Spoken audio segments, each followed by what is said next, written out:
नमस्कार, मेरा नाम फैज है और आप देख रहे हैं रफ्तार मीडिया।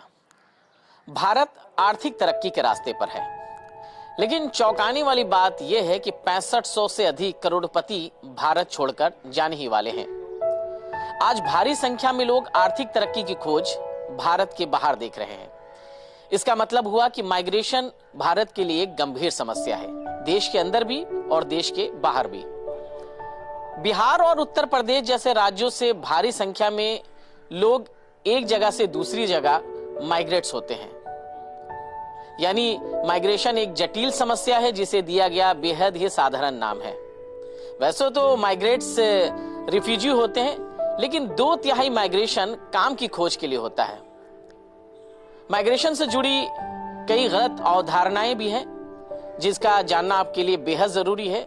तो एक एक करके इसकी सच्चाई हम आपको बताते हैं और ये रिपोर्ट आपके लिए बेहद ही खास होने वाला है। माइग्रेशन को लेकर कई गलत अवधारणाएं हैं, जिनमें से एक अवधारणा यह है कि माइग्रेशन नीति सख्त होगी तो माइग्रेशन कम होगा। जैसे दीवार, सीमाबंदी, ये तमाम जो चीजें हैं ये माइग्रेशन को रोकने का एक तरीका है, लेकिन इस समस्या को जड़ से खत्म करने का एक तरीका बिल्कुल भी नहीं है। बहुत सारे लोग एक जगह से दूसरी जगह यानी एक देश से दूसरी देश जाने के लिए बेहद ही खतरनाक रास्तों को चुनते हैं, जिस कारण उन्हें अपनी जान भी गंवानी पड़ती है। हाल में ही आई एक फिल्म शाहरुख खान की डंकी, जिस तमाम समस्या से जुड़ी फिल्म इस पे आधारित थी।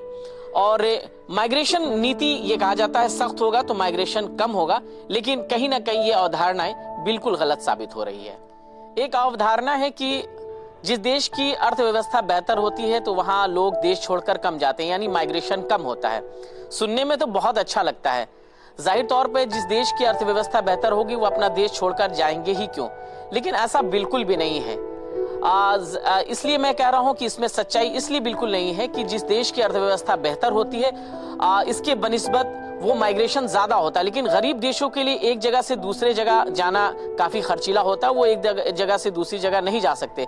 लेकिन जिस देश की अर्थव्यवस्था बेहतर है, जैसे कि मैक्सिको, टर्की, भारत, इन तमाम जगहों की अर्थव्यवस्था बेहतर है तो वहां संसाधन भी बेहतर होता है और ऐसे में उन्हें वैध तरीके से एक देश से दूसरे जाना ज्यादा आसान होता है और उस खर्चे को भी वो संभाल सकते हैं। तो ये भी एक अवधारणा जो है वो बिल्कुल गलत है कि इन तमाम चीजों से यानी अर्थव्यवस्था बेहतर होने से देश से एक देश से दूसरी देश जाना यानी माइग्रेशन बिल्कुल नहीं होता है। ऐसा बिल्कुल भी नहीं है। एक अवधारणा है कि माइग्रेशन से अर्थव्यवस्था को नुकसान होता है। शोध बताते हैं कि विकसित देश में जाने के लिए प्रवासी जिस देश में जाते हैं यानी अपना देश छोड़कर जिस देश में जाते हैं वहां पर उत्पादन और आर्थिक विकास होता है, क्योंकि प्रवासी विकसित देश पर बोझ बनने के बजाय उसे अधिक टैक्स देते हैं। लेकिन उनके लिए वातावरण, उनके लिए काम उनके हिसाब से अनुकूल होना चाहिए। और अंत में यही कहूंगा कि माइग्रेशन पॉलिसी ऐसी होनी चाहिए जो मानवीय दृष्टिकोण से बेहतर हो, यानी सरलता हो उसमें। वरना माइग्रेशन हमेशा है और हमेशा रहेगा, ये निरंतर चलने वाला एक प्रक्रिया है। तो ये जानकारी आप तक साझा करनी थी, जो कि आपको जानना बेहद जरूरी है। और देश की अर्थव्यवस्था हमारी कहां पहुंच रही है, कौन देश विकसित देशों में शामिल हो रहे हैं, ये भी डिपेंड करता है हमारी माइग्रेशन नीति पर। तो वीडियो कैसा लगा, और अगर आपके पास भी अगर कोई सुझाव हो कि माइग्रेशन नीति किस तरह से बेहतर हो सकती है, विकसित हमारा देश कैसे हो सकता है, तो आप भी कमेंट्स बॉक्स में अपने कमेंट्स जरूर दीजिएगा। तब तक के लिए दीजिए इजाजत, मिलते हैं एक नई वीडियो और एक नई सोच के साथ। नमस्कार।